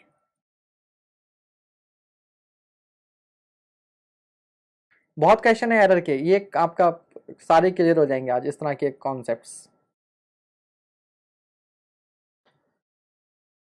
ठीक है। अभी एक क्यूमुलेटिव पॉजिटिव या क्यूमुलेटिव नेगेटिव, तो देखो सैग की वजह से क्या होता है, सैगिंग की वजह से हमेशा क्यूमुलेटिव तो होगी लेकिन पॉजिटिव होगी, हमेशा पॉजिटिव, एरर हमेशा पॉजिटिव, वैल्यू बढ़ी हुई आती है। बैड रेंजिंग की वजह से हमेशा वैल्यू बढ़ी हुई आती है। बी है एरनियस लेंथ ऑफ चेन, ठीक है। अब चेन की लेंथ जो है वो गड़बड़ है, अगर चेन की लेंथ छोटी हो गई तो क्यूमुलेटिव पॉजिटिव, चेन टेम्परेचर की वजह से या किसी और वजह से अगर चेन की लेंथ बढ़ गई तो क्या हो जाएगा क्यूमुलेटिव पॉजिटिव। तो चेन लेंथ में गड़बड़ की वजह से क्यूमुलेटिव होगी, और या तो क्यूमुलेटिव पॉजिटिव होगी या क्यूमुलेटिव निगेटिव होगी।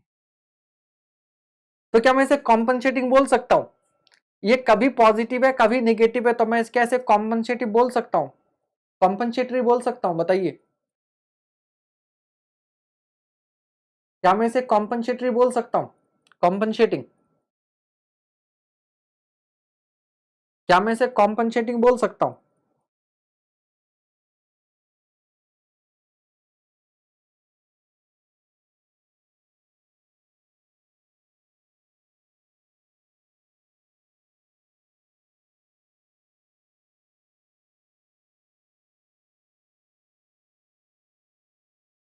Yes sir, no sir, no sir, yes sir.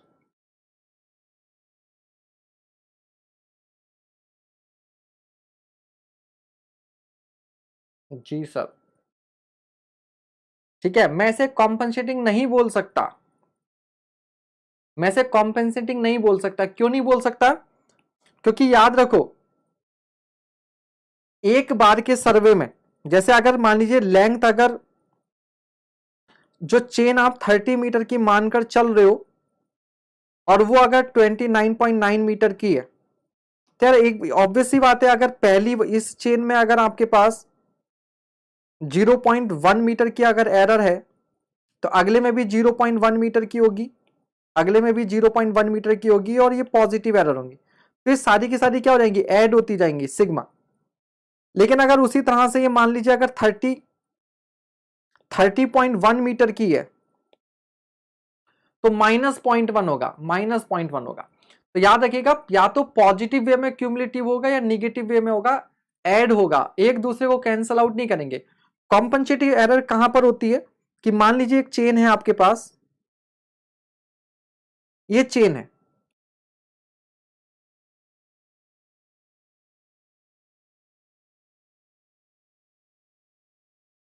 तो ये ए पॉइंट था और ये बी पॉइंट था।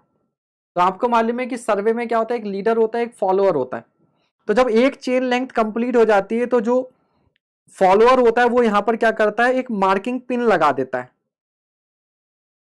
मार्किंग पिन लगा दी। तो हमने मान लिया ये 30 मीटर है। अब क्या होगा, अब ये दूसरी लेंथ कंप्लीट हुई यहां से, तो वो एक मार्किंग पिन क्या करेगा, फिर यहां लगाएगा, एंड ऑन करता जाएगा।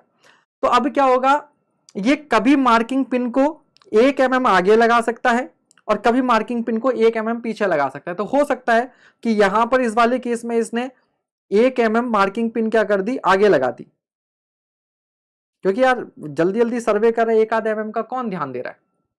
और अगली बार पता चला इसने क्या कर दिया, पहले कर दिया।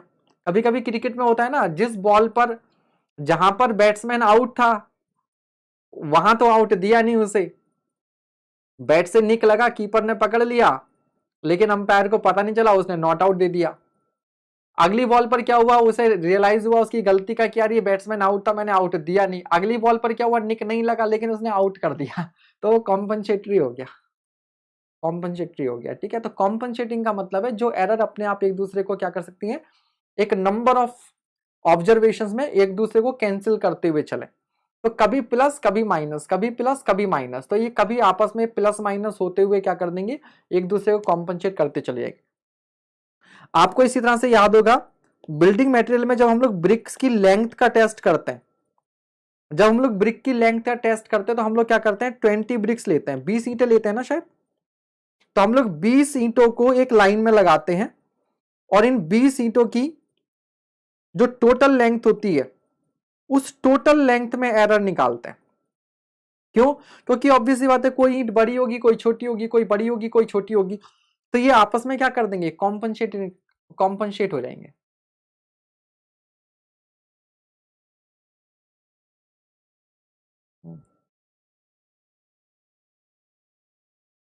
समझ गए।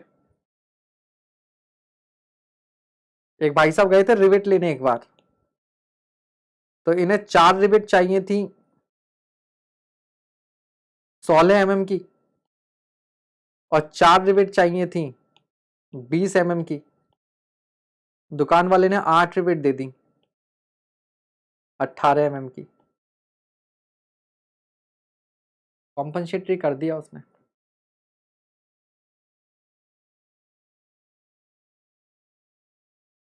सही है ना, कॉम्पनसेट हो गया।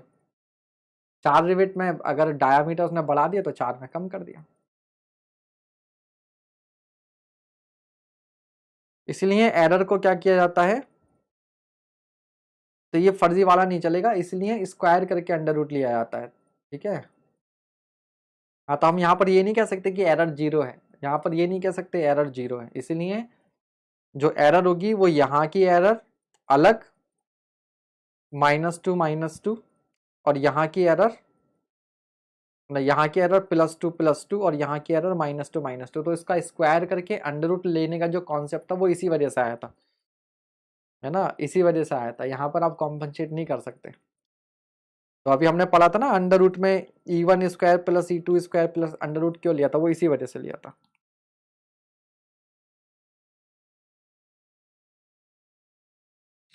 पैक्स बेटा जो होते हैं वो ना, वो वही पॉइंट्स की लोकेशंस के लिए होते हैं।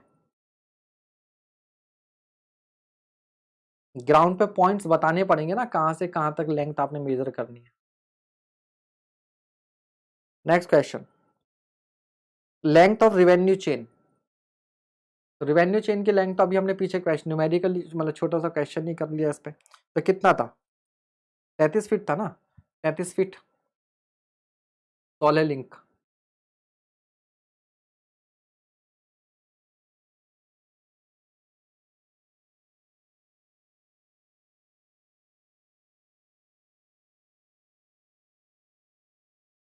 Next question,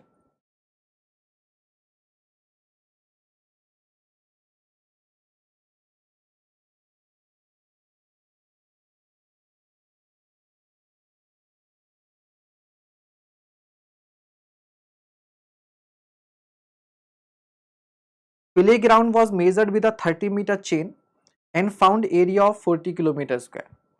It was afterwards found that the chain was 0.1 meter too short. What is the true area of the field? ये फॉर्मूला आप याद रख सकते हैं।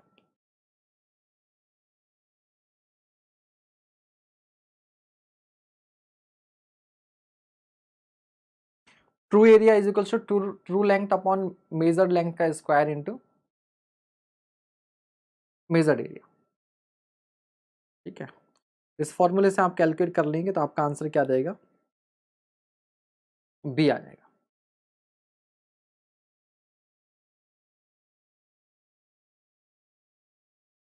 टेक्निकल नॉलेज भाई, ऐसा क्या काम किया था जो तुम्हें ब्लॉक करना पड़ा, कुछ तो वजह रही होगी।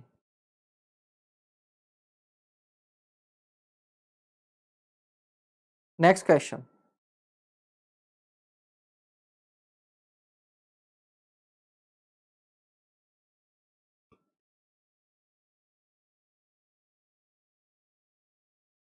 a metallic tape is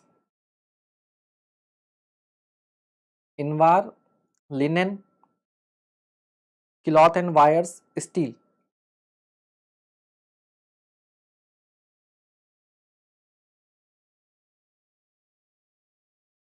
ठीक है, तो ये देखो कितना बड़ा फर्जी वाला है। कुछ बालक फंस जाएंगे, मतलब मेटलिक टेप सोचा यार स्टील है, स्टील जब वो मेटल होती है तो स्टील ही होना चाहिए, है ना, लेकिन स्टील नहीं होता बेटा। स्टील टेप को स्टील टेप बोलते हैं, स्टील टेप को स्टील टेप बोलते हैं, मेटेलिक टेप नहीं बोलते। मेटेलिक टेप जो होता है ये क्या होता है, क्लॉथ, कपड़े वाला जो टेप होता था उसी के अंदर वायर्स लगा देते हैं मेटल के, तो इसी का नाम दे देते हैं मेटेलिक टेप, इसी का नाम दे देते हैं मेटेलिक टेप। ठीक है,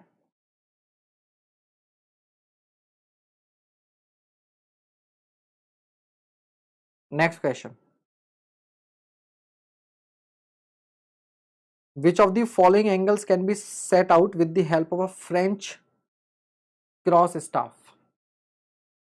तो फ्रेंच क्रॉस स्टाफ से आप कितना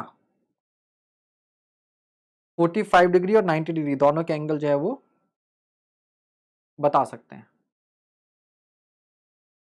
कूलिंग लगा दिया करिए। हाँ यार ये सीखना पड़ेगा मुझे, टेक्निकल नॉलेज बेटा तुम दोबारा फिर से दोबारा ब्लॉक होने वाले काम कर रहे हो। अभी इस आईडी से देख रहे हो ना, देखते रहो, क्या फर्क पड़ रहा है, कितनी देर लगती है नई आईडी बनाने में, बना लो, कुछ गड़बड़ करी होगी तभी। शुभम वैश्य, सीखता हूँ यार कैसे लगाते हैं यूट्यूब लेक्चर, इसमें पोलिंग बढ़िया रहेगा वैसे, अच्छा आइडिया है बेटा। एनी एंगल नहीं कर सकते फ्रेंच क्रॉस स्टाफ से 45 डिग्री 90 डिग्री, मतलब 45 के मल्टीपल्स में।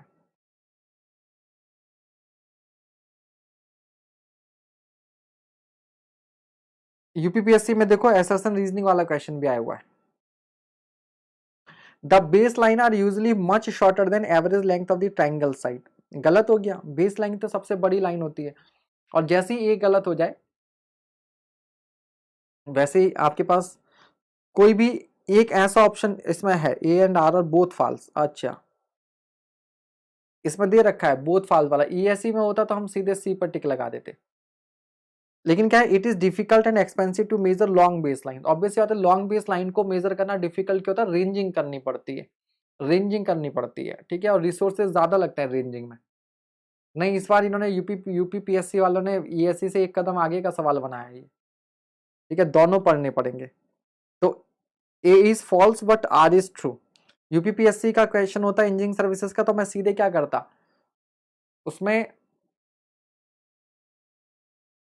बिना पढ़े आप कह सकते हो कि अगर ए गलत हो गया तो आर ट्रू हो गई होगा, क्योंकि दोनों ट्रू होते हैं और आर ए का सही एक्सप्लेनेशन होता है, ए और आर दोनों सही होते हैं, आर ए का सही एक्सप्लेनेशन नहीं होता है, ए गलत होता है आर सही होता है, ए सही होता है आर गलत होता है, दोनों गलत वाला ऑप्शन नहीं होता, बट यहाँ पर दोनों गलत वाला ऑप्शन भी है, A and R both are false.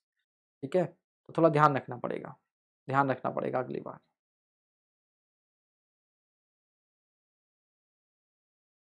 Next question, the correction due to sag and pull are equalised by, the correction due to sag and pull are equalised by, तो सैग की वजह से क्या हो जाएगा, चेन लटक जाएगी तो लेंथ आपको बड़ी ही मिलेगी, और पुल से क्या करेंगे, आप उसे खींच देंगे। ठीक है, तो इसको हम बोलते हैं नॉर्मल टेंशन, इसको हम लोग क्या बोलते हैं, नॉर्मल टेंशन। ठीक है, normal tension. Next question, the length of a ranging rod, the length of the ranging rod, GS का कैसे करें, जीएस का यार प्रवीण सर के साथ शाम में 6 से 7 पढ़ा करो, है ना, उनके उनके उसको फॉलो कर लो, उसके साथ साथ हमारी भी तैयारी रहेगी, 2 से 3 metre.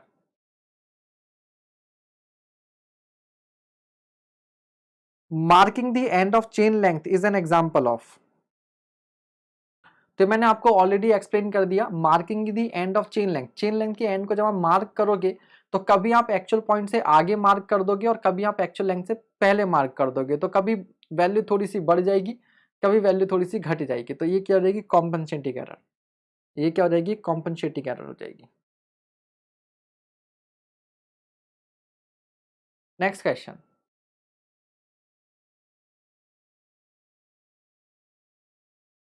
which of the following used in measuring perpendicular offset, perpendicular offset measure करने के लिए क्या यूज करते हैं, cross staff, optical square, steel tape, all of this.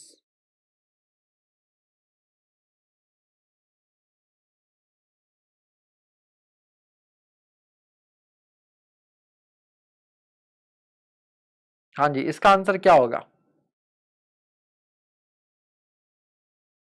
Steel tape use कर सकते हैं, चेन नहीं यूज कर सकते।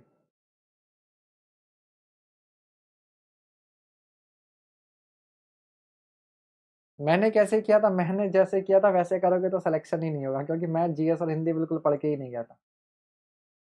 आंसर इसका होना चाहिए बेटा ऑल ऑफ दिस, बिकॉज याद रखिएगा परपेंडिकुलर ऑफसेट की बात हो रही है यार, परपेंडिकुलर क्या, टेप तो हमें किसी भी तरह का अगर ऑफसेट कुछ भी मेजर करना है तो टेप चाहिए, परपेंडिकुलर ऑफसेट का मतलब, परपेंडिकुलर ऑफसेट का मतलब जब तक आप, परपेंडिकुलर ऑफसेट मालूम कैसे चलेगा, आप एंगल कैसे बनाओगे 90 डिग्री का, तो 90 डिग्री का एंगल बनाने के लिए आपको क्रॉस स्टाफ या ऑप्टिकल स्क्वायर चाहिए ना, इनकी जरूरत पड़ेगी, तो इनकी जरूरत से हम लोग क्या करेंगे, परपेंडिकुलर डायरेक्शन सेट आउट करेंगे और स्टील टेप से उसको मेजर कर लेंगे। तो which of the following used in measuring perpendicular offset, perpendicular offset measure करने के लिए इनमें से किस किस की जरूरत पड़ती है ना, तो cross staff, optical square, steel tape, इन सब की जरूरत हमें पड़ती है परपेंडिकुलर ऑफसेट लगाने के लिए, समझ गए। हालांकि आंसर जो है इसका वो यही दिया हुआ है, C cross staff and optical square are used to set out perpendicular offset, however steel tape is used in measuring offset length, है ना, इनका लॉजिक ये रहा है, बट हमारा लॉजिक क्या, उन्होंने बोला इसको मेजर करने के लिए। देखो जो मेजरिंग है ना वो पूरा एक प्रोसेस है, जो मेजरिंग है, जो हम लोग मेजर कर रहे हैं, मेजरिंग एक अपने आप में एक पूरा प्रोसेस है, तो ठीक है, तो यहां पर अगर हम, क्योंकि ऑल ऑफ दीज ऑप्शन भी है, ठीक है, ऑल ऑफ दीज ऑप्शन भी दिया हुआ है, तो यूपीएससी ने ऑब्वियसली बात इतना डीप सोच के मजे लेने के लिए ऑप्शन नहीं बनाया होगा।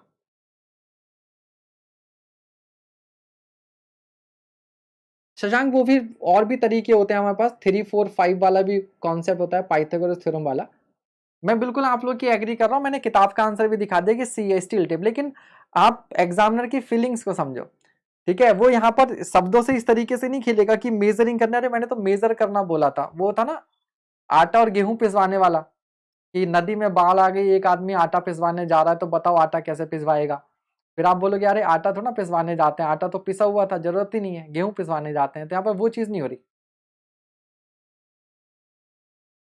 ठीक है, तो यहाँ पर क्या हो रहा है, बेसिकली हम पूरे प्रोसेस को समझें कि एक जनरल एक सर्वे का कॉन्सेप्ट है कि परपेंडिकुलर ऑफसेट मेजर करना है, तो परपेंडिकुलर ऑफसेट मेजर करने के लिए आप क्या क्या यूज करोगे, या चलो छोड़ो यार, मैंने आपसे कह दिया कि जाओ यहां पर आप क्या हो, अभी कॉलेज में हो, मान लो आप अपनी सोचो, आप कॉलेज की लैब में हो,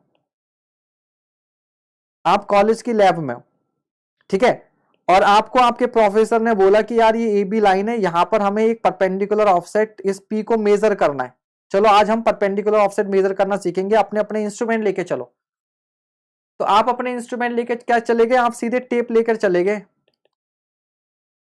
यार मेजर ही तो करना है परपेंडिकुलर ऑफसेट, टेप लेके चलते हैं, टेप से मेजर हो जाएगा।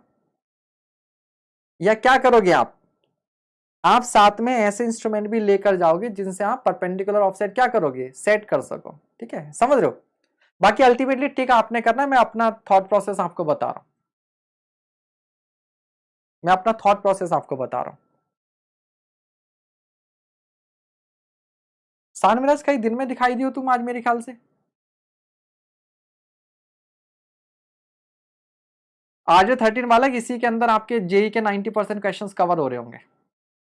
आप बताओ, अगर मैं परपेंडिकुलर ऑफसेट मेजर करने जाऊंगा तो यहां से क्या क्या लेकर जाऊंगा, टेप के साथ बाकी इंस्ट्रूमेंट भी लेके जाऊंगा।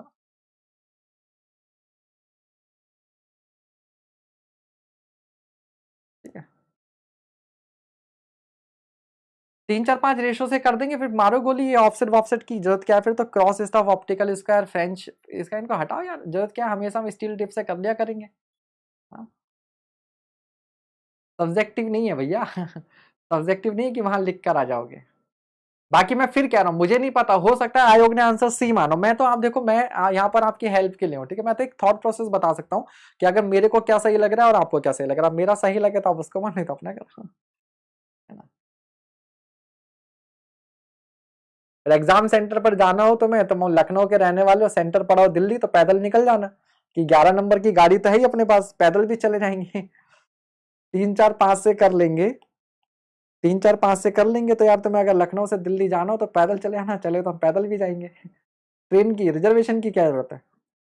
पापा से मत कहना कि पापा रिजर्वेशन करवा दो, पापा कह देंगे नहीं तो बेटा 11 नंबर की गाड़ी पकड़ो और निकलो। दिव्यांशु शंकर परेशान हो गए चलो, कोई बात यार, कभी कभी तो मौका मिलता है मजे लेने का, तुम भी यार सीरियस हो जाते हो। Next question.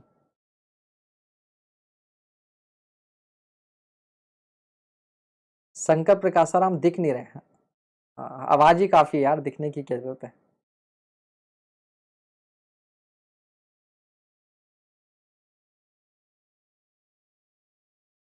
Next question. Measuring with a 30 metre chain which is 0.041 metre too short introduce again, क्या हो गया आपका, सेम टाइप का क्वेश्चन है, positive cumulative error, positive cumulative error. Next question.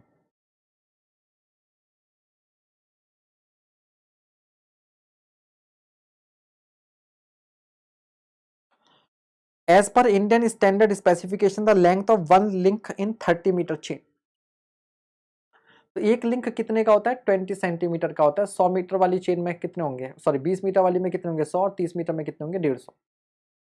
Answer कितना हो जाएगा, A. Next question. Systematic errors are those errors, systematic errors are those errors whose effects are cumulative and can be determined, which cannot be recognized, whose character is not understood, whose effect is recognized but character is not understood। असली मजे तो ये ले रहा है, whose effects are cumulative and can be determined, जिनका effect cumulative होता है और उनको डिटरमाइन किया जा सकता है। ठीक है, तभी तो उनको हम लोग क्या करेंगे, दूर कर देंगे systematic. Next question. The maximum tolerance in overall length of a 20 metre and 30 metre metric chain should be respectively।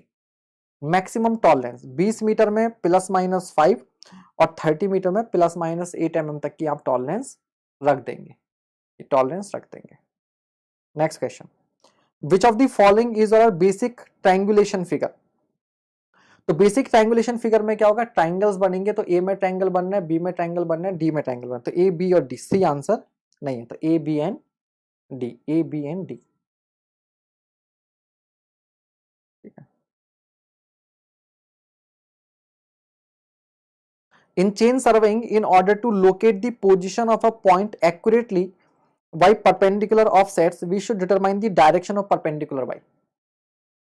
ठीक है, अब मैं फिर अब ठीक है, अब इस सवाल में फिर ले लिए जाएंगे मजे, हम कह देंगे 3 4 5 से कर लेंगे, नहीं भैया। ठीक है, क्या करोगे, ऑप्शन के हिसाब से आना पड़ेगा, optical square, optical square. Time हो गया है, टाइम हो गया। बस एक क्वेश्चन मैं और करवा दूं आपको, एक क्वेश्चन अलग से करवा दूं जरा जल्दी से। एक लास्ट क्वेश्चन कर लो आज का, इसके बाद चलते हैं। ठीक है, the adjustable cross staff is use for setting out an offset. Adjustable cross staff, तो देखो इस तरह का हमारी एक एडजस्टेबल क्रॉस स्टाफ होता है, इसे हम किसी भी एंगल पर एडजस्ट कर सकते हैं। तो it consist of 2 cylinders of equal diameter placed one over each another and is used to set off any angle. तो जो एडजस्टेड वाला होता है, इसको हम किसी भी एंगल पर ऑफसेट को क्या कर सकते हैं, सेट कर सकते हैं। Answer A. ठीक है, चलिए कल कौन सा सब्जेक्ट होगा, बिल्डिंग मटेरियल करते हैं। कल हम लोग, कल ऐसा करते हैं, कल ब्रिक्स के क्वेश्चन करते हैं। 50-60 इंपॉर्टेंट क्वेश्चन ब्रिक्स के लिए आते हैं कल। टॉपिक वाइज कर रखा है ना, वार्निसेस का, पेंट एंड वार्निसेस का हो गया था उसमें, और इसी तरीके से एक आध बार हमने किसी और के क्वेश्चंस किए थे। कल हम लोग क्या कर लेंगे, टिम्बर के कर लेंगे। ठीक है, कल बिल्डिंग मटेरियल और टिम्बर नहीं, ब्रिक्स के कल क्वेश्चंस करते हैं। ठीक है, थैंक यू, आज के लिए इतना ही। Good night everyone, good night, good night, good night.